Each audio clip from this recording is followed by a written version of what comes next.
joining us today. My name is Jennifer Gill, and I'm the Director of Product Marketing at Zerto. And I have with me Shannon Snowden, who is our Senior Technical Marketing Architect. And we're going to take you through Zerto Virtual Replication. So the first thing that I like to point out on the first slide is our awards. So you can see that we got Best of Show at VMworld in 2011. What's really interesting about that award is we actually just went GA at that point. We had been on the market for about 2 weeks. So that really showed us that we were on the right track in terms of technology, and people were really encouraged by our product. And then the second thing is more of a housekeeping item. Shannon and I will answer any questions that you have. Please use the questions panel. It popped up for me on the right-hand side of my screen. And you'll see there's a bunch of little plus signs there. One happens to be questions. If you open that up, type in a question, and we'll take it if there's a natural break in the presentation or definitely at the end. So this is what we're going to be discussing today. We're going to go over Zerto, look at the impact of business continuity and disaster recovery and the impact of virtualization on that. We'll go through the product. I'll turn it over to Shannon. He'll take you through a demo. And then we'll take a look at BCDR without Zerto, a couple of case studies, and then we'll get into your questions. So this is what we really focus on, enterprise class enterprise class virtual replication and BCDR solutions for the data center and the cloud. So that's where we really focus all of our efforts. And we are rapidly growing in terms of our customers, cloud providers, channel partners. And you can see there's a sampling of some of our great customers. Okay, so if we take a step back and look at what virtualization changed and look at how we hear from many organizations that they're moving to software-defined whatever, so software-defined data center, software-defined disaster recovery. And one of the things that's really undermining that is replication, because many organizations still have replication in the hardware array, and that really undermines your software-defined initiatives. So Zerto, recognizing that, took replication from the physical layer and put it up into the hypervisor. So now all the benefits that you have from virtualization in your production environment are now extended to your business continuity and disaster recovery strategy. And as you can see there, we're the first hypervisor-based replication solution. So with that, we're virtual. What do I mean by that? I mean that we replicate VMs and VMDKs. We don't care about LUNs or any of the underlying physical infrastructure. It's a software-only solution, so there's no hardware in the environment that's going to cause a bottleneck in terms of replication. So we have seamless scalability. It also installs seamless into the existing infrastructure. And when we're talking about protecting production workloads, those have been carefully mapped out and planned in terms of the architecture and the environment. With Zerto, we won't need to change that architecture of those applications in any way. We focus on Tier 1 enterprise class. So what we mean by their production workloads, workloads that you're using to run your business. And it's fully automated for replication and recovery. Any manual step in a process is an opportunity for an error, and it really poses a risk. And with Zerto, we've automated many of the processes to eliminate the risk.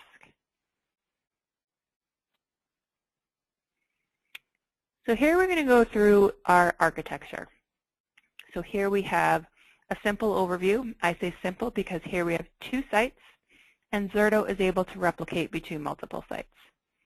So we have 2 components of the software, the Zerto Virtual Manager and the Zerto Virtual Replication Appliance. The Virtual Manager plugs right into vCenter Server, as you can see there, and as you saw kind of through the animation, it's going to push out the Virtual Replication Appliances to each ESX host within the environment, and it's going to take care of the management of those. The Zerto Virtual Manager is the only piece of software that you'll touch. And then on each ESX host within the environment, the virtual replication appliance is installed. Very lightweight piece of software. It's a very small VM that gets installed, and this is what does the continuous replication of the data.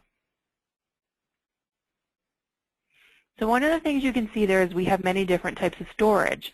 Because Zerto is in the hypervisor, we don't care about the underlying infrastructure. So you can replicate from IBM to Nimble, Pure to EMC, whatever it is that you're looking to do within the environment. Actually, I had a customer recently tell me that they were going to be acquiring a newer storage array and use it at their DR site. And because Zerto was able to replicate from their current storage to this new type of storage, they were going to validate that and see if they wanted to implement it more widely across their organization.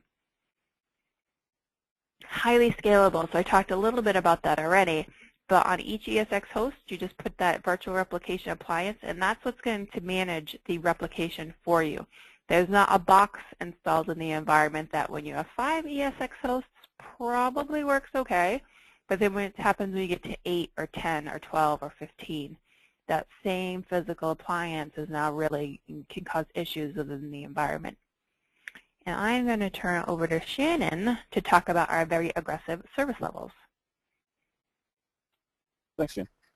So the RPO in seconds, that bubble that popped up there, what we're talking about is by the nature of how Zerto does replication, it allows us to quite easily hit RPOs in the seconds. And the reason for that is we have a point-in-time recovery journal at the remote site. And that's a next bubble coming up. But it's a journal that has up to 5 days we can go back to. And the critical part about the RPO is that there's nothing stored at the source site. There's no snapshots. There's nothing of that nature. It's when the writes are being committed between virtual replication appliance and the storage, we replicate at that point in time. At that point in time, in the point in time journal, where there's nothing stored at the source site. So we achieve very, very low RPOs.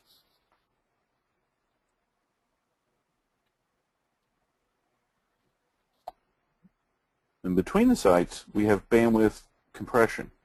And the bandwidth compression allows you to, by virtual protection group, which Jen will talk about in a second, how we collect together the VMs.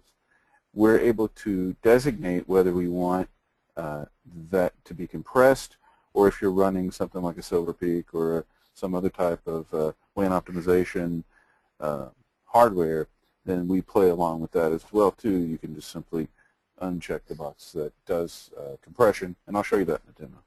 So back to you, Jen. All right, thanks. So as Shannon mentioned, we are going to talk about a virtual protection group. And one thing that we realized at Zerto is when something goes down, they're not saying, I can't get into, the database, I can't get into this table space. They're saying, I'm unable to get into the financials reporting. I can't get into the health records repository.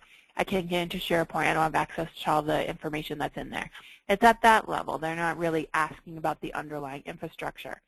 So Zerto, recognizing that, built something called a virtual protection group.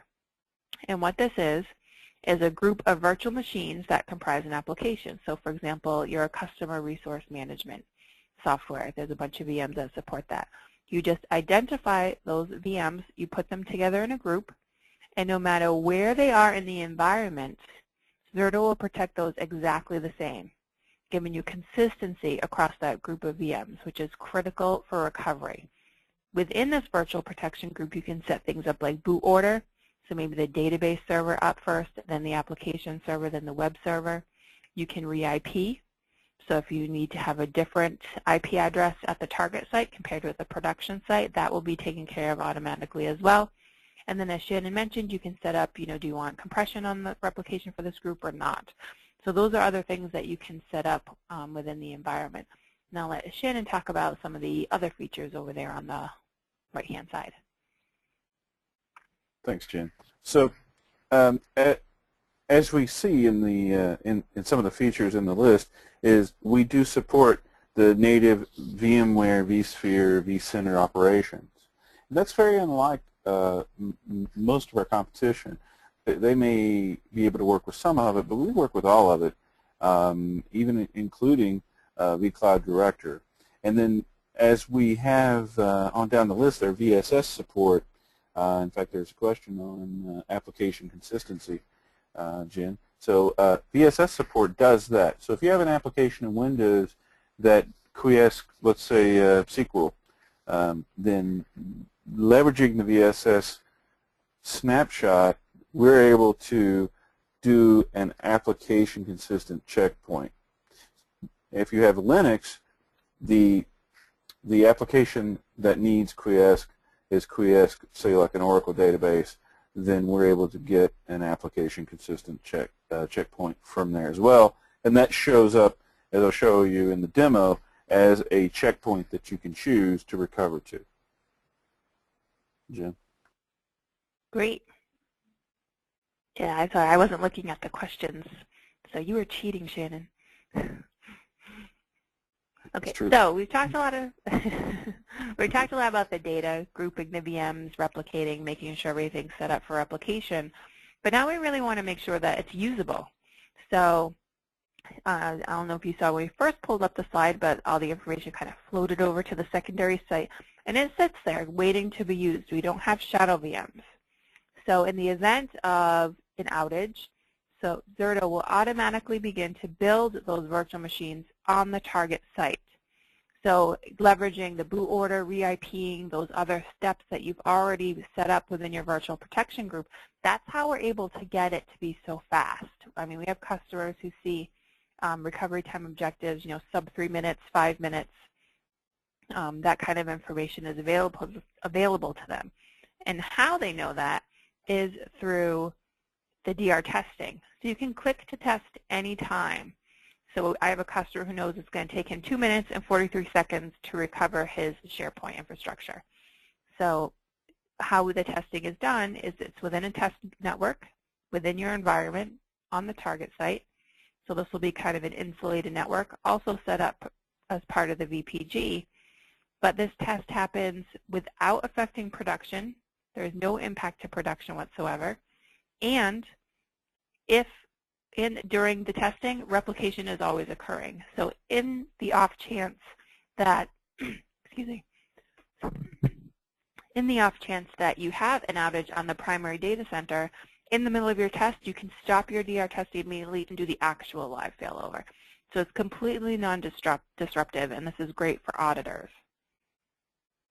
And then you also have an offsite cloning feature, so you have that information sitting at your secondary site. Why not make it useful? Don't take backups off your primary data center. Take it off your secondary data center. You can make a complete copy of an application, then do backup, test and development, and you're using a real production copy of the infrastructure. Additionally, we introduced a feature in 3.1 of a flexible journal. So there could be times at the end of the month or end of the quarter, if you're a retailer, maybe it's from the day after Halloween until early January, where there can be a higher number of transactions, for whatever reason, seasonal, financial, closings, that kind of thing. And the journal that you've configured in that size, maybe it's not enough to hold the number of days or hours that you specified. Zerto will recognize that, gee, the storage I have available to me isn't holding the 2 days that have been allocated. So it'll automatically increase the size of the journal to make sure that those transactions are captured. And then when things kind of go back to normal and transactions slow down, it'll slowly begin to shrink back and give you that storage back. So you don't have to worry about missing any of the transactions in your environment. Okay, and at this point, I am going to make Shannon the presenter, and he will walk us through a demo. So it's coming your way, Shannon. Okay. All right. I can see your screen. Good. That's always a good thing.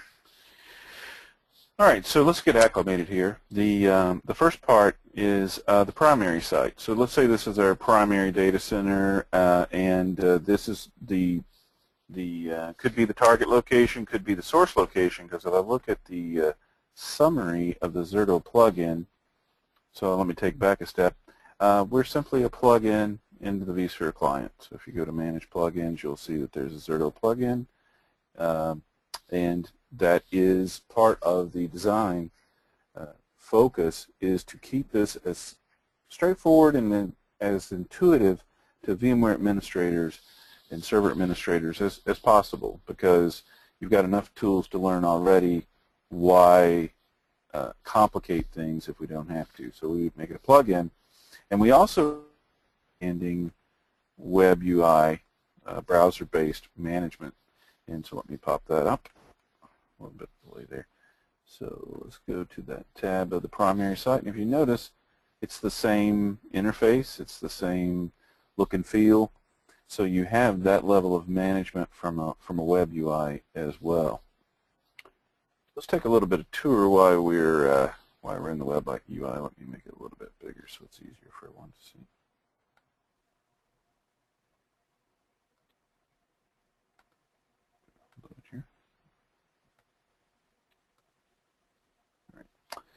So as we see for the primary site that we've got 1 and 4, what does that mean? 1 is a virtual protection group that Jen talked about, that VPG. We've got 1 going from the primary to a site in New York, and then we have 4 coming in from New York to our primary site.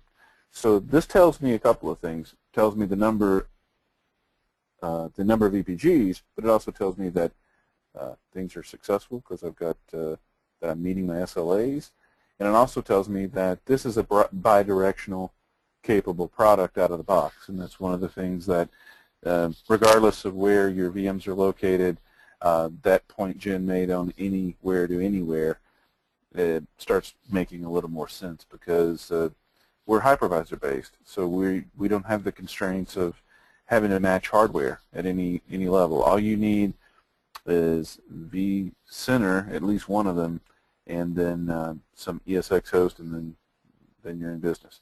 So let's take a look at the VPGs.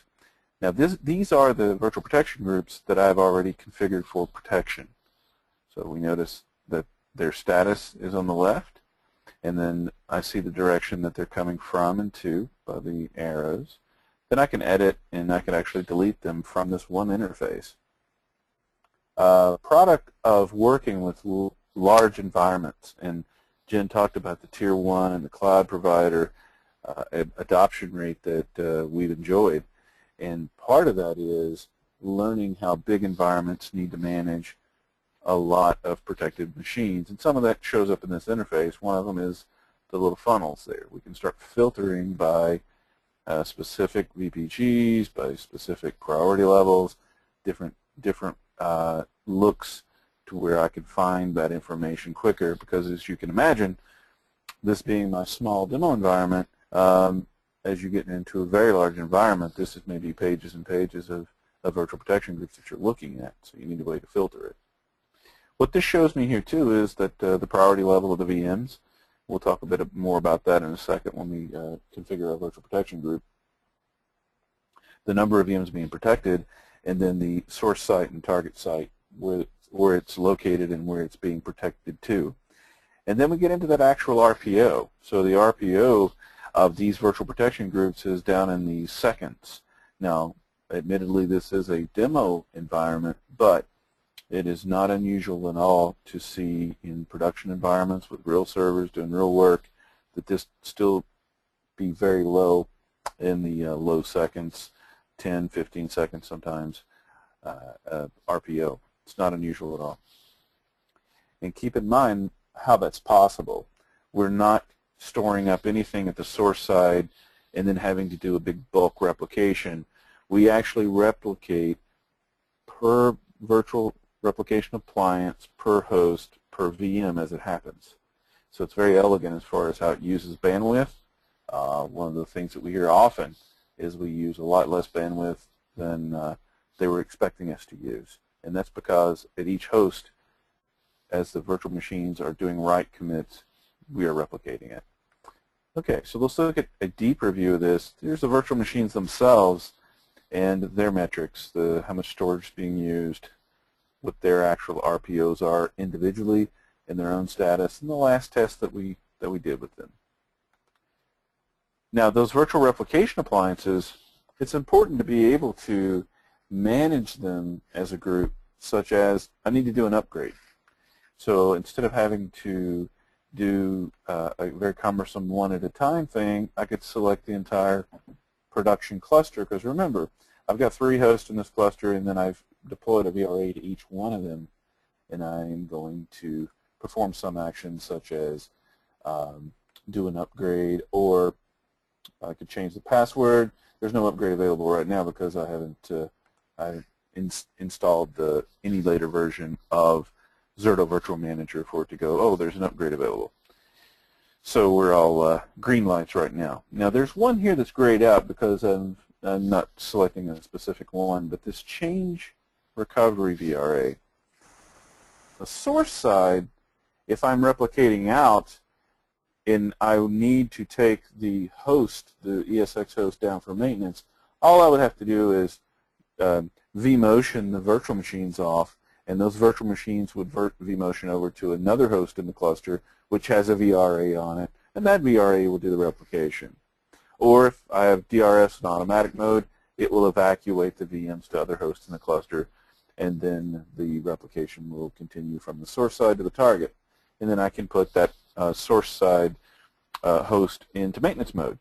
But at the target side, what we needed to be able to do was, if I wanted to take one of the target hosts that has a VRA with virtual machines being replicated to it, I needed a way to evacuate that replication traffic.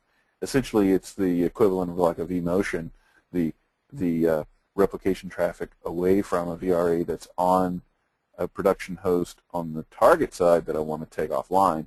It moves it over to another host that's going to remain online. That way I don't lose my replication, and I still keep my machines protected, even though the target host with the target VRA is going to go down for maintenance mode. So that's a very, very nice feature to be able to have, and it reflects that real-world production usage, because it's definitely a problem if we're taking a host down that has hundreds of VMs on it that's being protected, for example. So here's the sites. I've only got 2 paired up right now. As you can see, we have plenty of real estate here to add in a lot of sites for site pairing. Now, in most organizations, you won't see more than 2 or 3 because that's how many sites you have. But it's not impossible that you, as a cloud service provider or a large organization, you may have a lot of sites paired in different manners, and so this may be a very, very big little spreadsheet here. And plus, same thing with this little graphic. So we only have 2 sites paired up, so it's not particularly. It would be if we had a lot of sites where we could start getting a global view of how our replication is set up and paired. Our alerts and events are very much like what you would see in vCenter as far as any kind of alerts or events or anything happening. It's basically feedback for activities going on your ZVR infrastructure.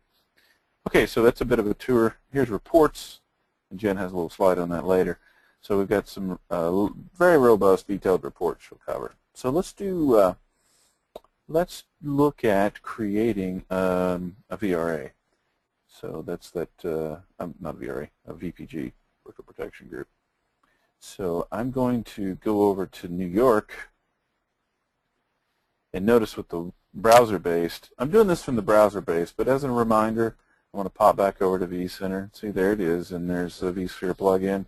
I've also got New York up over here, and so we can do that from here. So you can see, you can actually see the relationship between the vSphere inventory and how Zerto reacts. So I'm at the a VM level, and I could go to another VM, and notice it's going to load, and it's got a corresponding Zerto tab, and then it's going to give me the status of whether this VM is protected or not. If I move to the top of the inventory over here in the vCenter and go to the Zerto tab, it's going to give me more of a global view because I'm at a different level of the vCenter inventory. Okay, so let's go down to, let's create a virtual protection group. So I'm back down at this virtual machine. I could also do a new VPG from pretty much any level here. So this is just showing you there's more ways to get there than one. All right, so let's call this a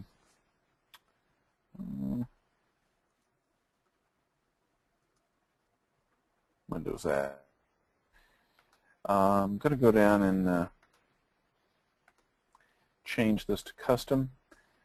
What these settings are referring to, if you have a larger deployment, and this is actually a different conversation, a different demo, would be for the cloud. If you have your internal or external cloud, then you can set up basically service profiles where you can allow for self-service levels of these settings, the priority, when you get alerted for RPO status, journal sizes, test frequencies, whether you want WAN compression or not. That all can be self-serviced if you're using the cloud features in Zerto. So I'm going to go down to no organization on this one because, again, it's referring to I could set up different. We have some customers that are looking at each of their departments internally as different separate consumers of their internal cloud, and that's where you could get into using the what we call the Zorg. That's basically the consumer side. So if we had the HR department is its own thing, then we could set them up as a Zorg, and then we can manage all of their ZVMs, no matter where they are, from one location, all their VRAs from one pane of glass, essentially, as well as my provider side. So that's just some features that in this demo and for this configuration, we're just doing a simple site-to-site. So we're going to use no organization and custom settings, and that way we can sort of set these up and you can see how that looks. Now, I'm defining this virtual protection group, and let's keep in mind what we're doing. We've picked one VM, and I may add another one in here that I want it to replicate from New York to my primary site. So I'm going to add the VPG. I'm going to be looking at the production cluster, which is my production network on the geographically separated location, and then I'm going to pick what data store I want it to go to be replicated to, the production network or the move network that I want to replicate it to, then also the lab network that I want to replicate it, because with ZVR, you're able to, when you do a failover, you can define whether you want it to fail over to a production network with a specific IP address or to a lab network with a completely separate IP address. And then we'll just pick a folder.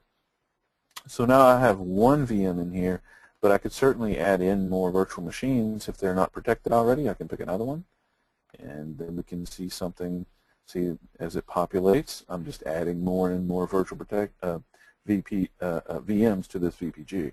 Now, I could do something with the boot order. So Jen talked about boot order of maybe I need the database server to come up before the front-end server. All I have to do is just set up a new group and then move the front-end server to boot later on. So let's say I need a specific period of time, let's say 60 seconds between when these guys boot, then I can set that up. And then I can keep adding groups to where you can essentially cascade how you want these things to start up, whatever order that you would like them to.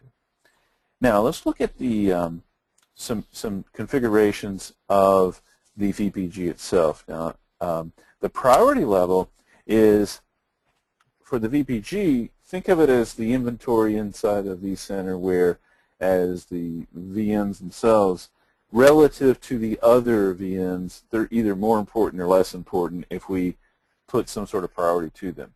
And what we're saying here for our priorities in this VPG, we're saying potentially that this VPG is more important than other VPGs, or maybe it's less important. So if I do low, it's going to get less bandwidth in the case of contention. Everything comes in as medium, so all of the VPGs are going to get equal bandwidth in case of contention. And if I designate this as high, it's going to get more. So that's a fairly straightforward concept. Look at this target RPO.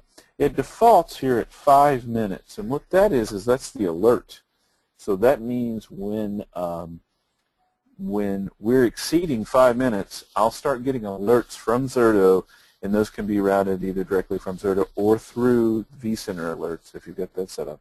So we're very friendly to the management piece and the alerting piece of vCenter.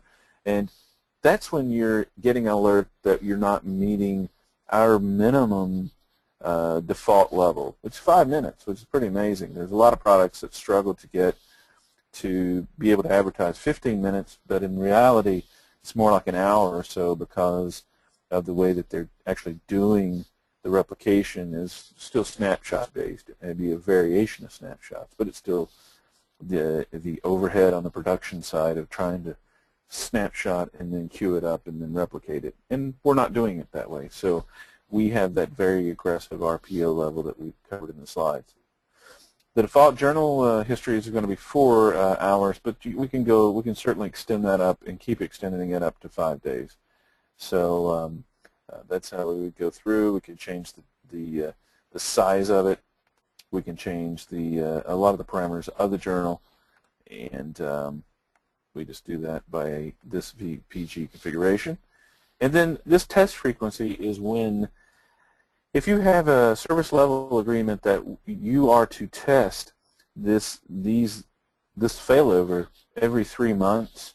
I know, Jen, we have some customers that have to test it at a very set frequency, but to meet their audit requirements, going from one site to another.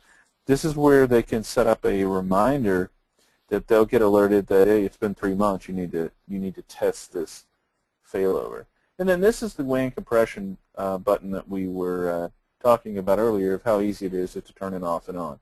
We typically see, on average, about a 50% bandwidth savings is what we see in production.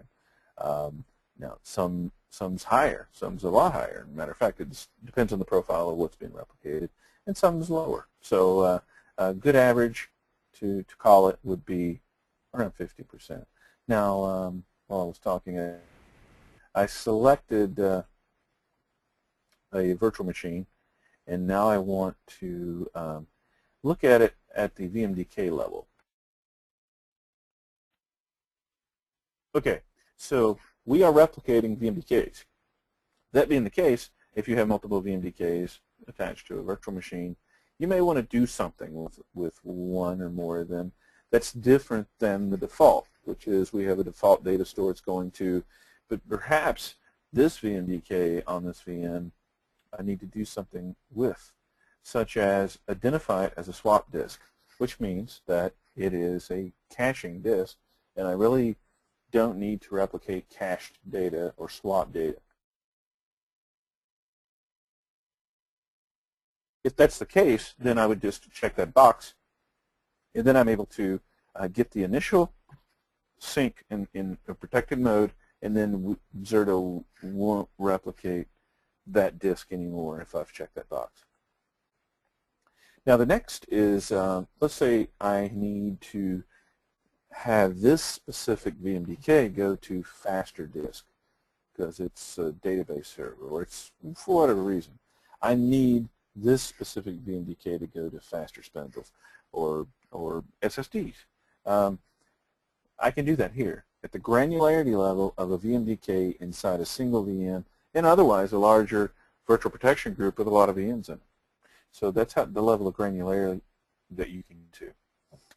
Now, we had a question pop up on RDMs, Jim, I know because I cheated, and if we had RDMs presented to this cluster, then this would be lit up. It's in gray right now, but then all I would do is I can click the button and scroll down to the RDM being presented to the host. And we do support both virtual and physical node RDMs, and that's different too than a lot of the competition. The pre-seed is a very important thing if you've got large amounts of data that you need to get the initial sync done, or you're doing migrations of data centers. That's often how this is used too, is get that initial sync. I've got a couple of terabytes of data. I need to go from point A to point B. I really don't want to go across the wire to do that. Well, you can use pre-seed, and all pre-seed really means is you've taken those VMDKs from the source side and you've copied them to some other method.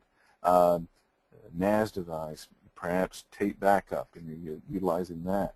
But however you get those VMDKs onto something portable, then you take it to the target data center and load those VMDKs to a data store that being presented to the host at the recovery site, and then all we have to do is we look at the VMDK level as we see here, and then we're just going to browse into the right data store, and then I don't have one preceded here, but as you can see, it's just a matter of navigating through a folder structure to find the VMDKs.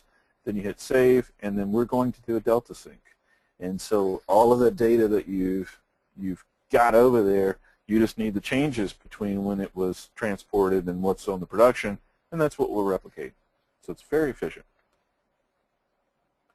Let's look at the network card. So this is the network, the NIC on a VM, and we may want to go and do different things with a failover network if I'm doing failover testing, that non-disruptive testing that Jen was talking about, versus when I'm doing a move or a failover, I want it to have another IP address.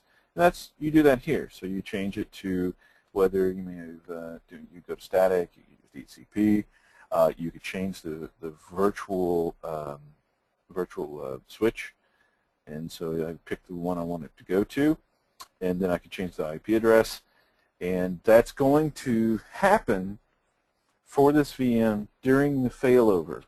So part of the failover workflow, when we set that up, is it's already going to know it needs new IP addresses, it's going to have them, and then it's going to make all those changes, and if I'm doing testing to an isolated network that's on my lab the virtual switch, then I can just go through and change the IP address. Maybe I've got a DHCP server running in the lab, I don't know. But then I can change that to a completely different IP address configuration for a lab. So if I'm doing the non-disruptive testing, it's going to get those characteristics and those IP addresses and everything that I've assigned for the lab inside of this VM. So we're very granular on how we're able to manage and allow you to do different things with the individual components of VMs inside of a VPG. The importance of a VPG above and beyond just the orchestration is that there's right order fidelity between the VMs. So as we do our checkpoints, any VM that's inside of this VPG, the checkpoint's going to be consistent between all of the VMs in that, to where if I do a recovery at 2:01 a.m. yesterday, they all are consistent in that virtual protection group at that point in time that I'm recovering to. I've opened up the recovery scripts because I wanted to show you a couple things. The pre-recovery script and the post-recovery script. So we normally put any typical operations that you need into the GUI, but we always allow for the things you can't think of, such as cranky servers inside of a VPG that just aren't cooperating in any way, shape, or form of whatever you do. So you can run a script, and so we want to keep that flexible enough to where you can do pretty much anything you want in getting the VMs protected. Okay, so let's do a failover. So I've got a server here, and I'm going to show a couple different views of this as we go through it. So this is a server. It's going from New York to let's make sure it's going from New York to the primary site, and it's a little WordPress server. And I want to do a live failover configuration because I want to show you a few things here. All right, so it's going from New York to the primary site. We have a few cool operations involved here. So this is the configuration of the workflow for failing over this virtual protection group from New York to the primary site. We have some very complex operations that are really configured simply. So the commit policy does one or two things. I can commit or roll back after a period of time based off of SLA and agreements within user acceptance testing. So this is very this is very insightful to being in the real world. If I have a hard SLA with a application owner group that after 60 minutes, if they have not checked the box in the failover that says we accept this failover or move, then it will automatically roll back, if I choose rollback, to the source site without me having to take any other actions. So that's a very powerful feature that takes an extra step of administration away from you as you're doing failovers. Now on this one, I'll do a commit after no minutes, but I could also do a commit after a certain amount of time if we have a soft SLA that's not as stringent as it's absolutely failing back if you don't answer the question that says we're okay with it. I'm going to go ahead and force this, since all this really is talking about is just not waiting on VMs to shut down gracefully necessarily. If I'm sure. And let me choose my checkpoint. I did that, but I want to go back and make sure we understand where I am. So this is the checkpoint I want to recover from. And remember, I've got days and days worth of checkpoints that could come from. Now this is a Linux VM, so there's no VSS. But if there were, if I had VSS checkpoints or snapshots in there, then I would see them showing up in this as available VSS points in time that are application consistent. If I go manually select, I can select the window, and I can pick, if you notice, very, very granular. Okay, so let's choose this. I'm going to choose the latest one. Let me drop this away for a second. And I got one more thing to show you, Reverse Protect. Reverse Protect should look very familiar to you. It's basically the VPG configuration in reverse. And what we're doing is we're taking the source information we already know, and we're saying, is this okay as soon as the VM at the recovery site is up and protected, that you want to replicate it back to the source site, because eventually you want to fail it back. I look at the settings. I'm happy with all those settings. It looks good. And then I'm going to go next, and then I'm going to do the failover. And so while the failover is happening, Jen, if you want to ask some questions, we can pop in some questions. Absolutely, we have tons. All right, well, you already cheated and took the RDM one. Someone asked, what happens if the WAN is down? Okay, that's a good question. So I'm gonna put a parentheses here. If you notice at the bottom, there's a task going on, and that's our integration into how vCenter works. We're calling tasks that are vCenter tasks. So you're going to see status there, and you're also going to see status in our web UI. Notice the nice things going on there as well. I can see that in New York and also in the primary site if I pop over to a status. But let's go see. I see it there. Okay, so now if a WAN outage happens, then we're going to go into the mode on the status here will change from protecting to bitmap sync.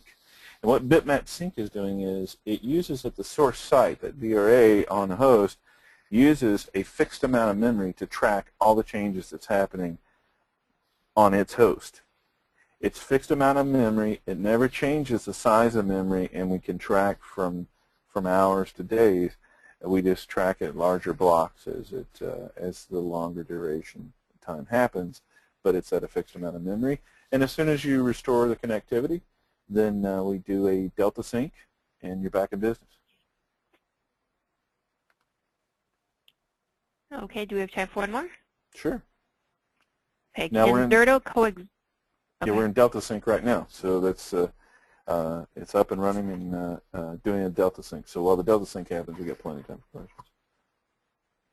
Okay, so it says, can Zerto coexist with SRM and array-based replication and SRAs? On the same host, I wouldn't advise it from a functionality standpoint, but also from a, don't know why you would do it that way standpoint. I know that you want to leverage your investment of the storage-based replication, but hopefully as you're seeing how this tool works, it is designed to just simplify your life by being able to do everything that SRM does, only much simpler and much easier and better. Okay, can cloning be done locally at the primary site for test dev stage reuse? You could. Since we support single vCenter configurations, then as you can extrapolate that, you could do an on-site, off-site clone, if that makes sense. Because you're protecting it at the same site if you've got the single vCenter in some situations. Some situations, the single vCenter may be protecting remote sites, and then you could still do a clone at the remote site even. So you could accomplish that. Yeah. Okay.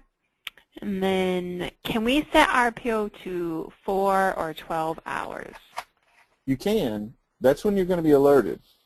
Okay, so the way that the Zerto Virtual Replication, ZVR, the way it's working is, its goal is to be as close to 0 as possible. So the settings you're making are simply for alerts. And we're going to be as close to 0 as possible because of the way that we do the replication.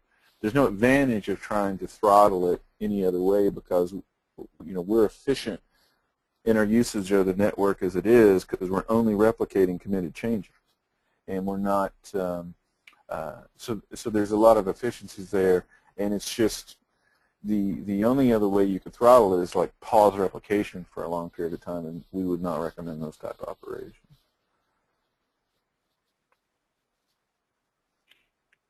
Okay, and then a follow-up to that, is that one-to-many on cloning?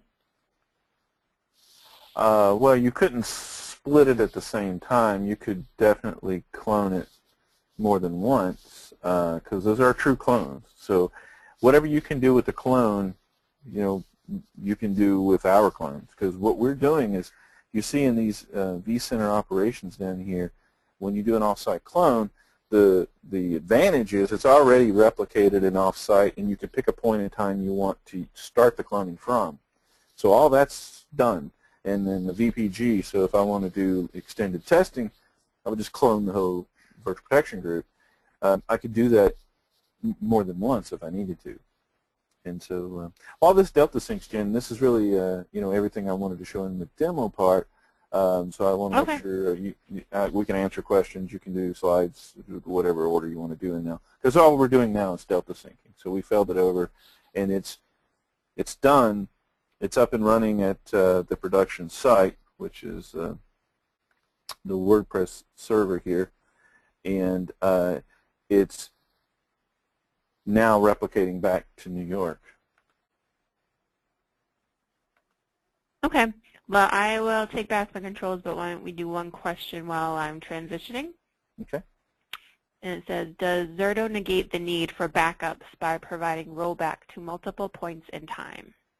That's a very insightful question as far as when is backups, when's DR, and when's data protection, simply data protection.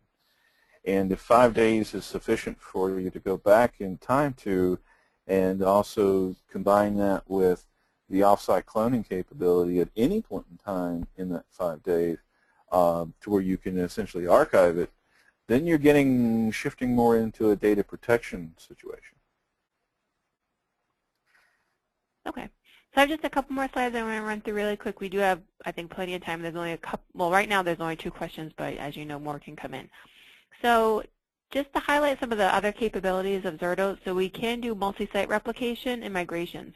So we can replicate from anywhere to anywhere in the world, as Shannon mentioned. We have customers who are replicating from Texas to Dubai, for example. They're actually seeing an RPO of about 30 seconds, so not too bad. So here we see that you can replicate from several sites to one shared infrastructure. So that really helps you leverage economies of scale and keep your costs down at the target site. And then there are no strict latency requirements, so you can replicate internationally.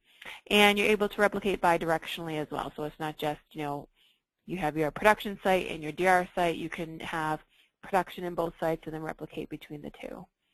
And then also we have support for single vCenter, as Shannon mentioned. So if you have local remote offices that maybe don't have a dedicated infrastructure, they're kind of part of the main data center in the area, we do support replication in that scenario as well. Oh, and then I almost forgot cloud providers. So as Shannon mentioned, and you saw on the slides, we have many cloud providers. So if you wanted to investigate working with a cloud provider, we certainly have many that built their services based on Zerto Virtual Replication. So many reports, I'm going to highlight the audit reports just because those detail each step within the recovery process. So this you're going to be able to give to auditors and say, hey, we're going to be able to recover Exchange in about 5 minutes and 14 seconds. They're going to say, how do you know that? You can give them this report. So one of the things we wanted to highlight too is just how much easier it is with Zerto. So here you have many, many steps in terms of replication, and this is looking at array-based replication. So you're collecting VMs, making sure they're in the right place in the virtual environment, and then you're mapping them to a specific LUN to make sure that you get that application consistency. And there's a lot of back and forth between the virtual team and the storage team. And if you make any significant changes here, this can affect your DR plan. It would need to be updated. There are some instances where replication can be broken. So there are some issues here, trying to force fit a physical replication solution into a virtual environment. So it's complex, it's manual, it's inflexible. But with Zerto, so just from a management standpoint, you can see that there are many, many, many fewer steps. So you're down to 5. You just have to figure out, do I have enough storage at the target site, get the VMs together, put them in the VPG, and then replicate them. There's very little ongoing management and maintenance for Zerto, and I run a customer reference program. I could point you to, many customers who you'd be able to talk about this point specifically. It's not so much the initial setup. The initial setup with Zerto is much easier than other products, but I think where they saw the lasting impact is ongoing. It requires almost no management or maintenance. So a couple of case studies. So Woodforest National Bank, they go to a disaster avoidance strategy. So they are located in Houston and Austin, Texas. And Houston being right on the Gulf Coast, they can get hit by hurricanes. So they were looking at an array-based solution, and it led to an inefficient use of IT assets. So what I mean by that is, for simplicity, they standardized on a 100 gigabyte LUN size, and they were replicating all 100 gigabytes, whether they were using 15 or 85 out of that 100. So just moving to Zerto, where we replicate just the VMs and the VMDKs that are needed, they were able to reduce the number of LUNs, reduce their bandwidth requirements by 44%, and the storage at the target site by 25%. So, and they think that resulted overall in a savings of about 30%. So that was very, very interesting for them. And then Hubble Credit Union, so they were using array-based replication as well, and they were kind of getting by, but they were just replicating what, kind of their tier 1. They weren't able to do any replication for their other applications just based on cost. So they were able to recoup 43% of their storage footprint. They got their RPO to seconds, RTO of minutes, and they never thought that they would have this kind of impact on their environment. So you can see the quote from Bill. He actually went back to his board and said, hey, we don't know where we're going to need to buy storage again. And then for Kevin, it helps him sleep at night, and that's a comment as well, is with the DR testing, there's a very high level of confidence in Zerto. They know it's going to work, and when something happens and they have to fail over, nothing's going to be disrupted. So we talked about private cloud. As you mentioned, we do disaster recovery as a service with our cloud providers. We also go to in-cloud disaster recovery, and I see we have a customer. So on-prem cloud to cloning and back for DR. So I think that's reverse DR.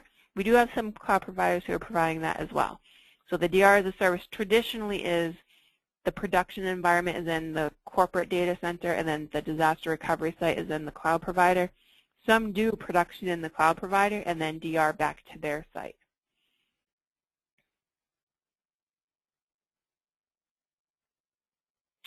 So we think we have a really unique solution in terms of being virtual aware, built for your production workloads, providing application level protection, and really the simplicity. That's the overwhelming message that we hear from our customers.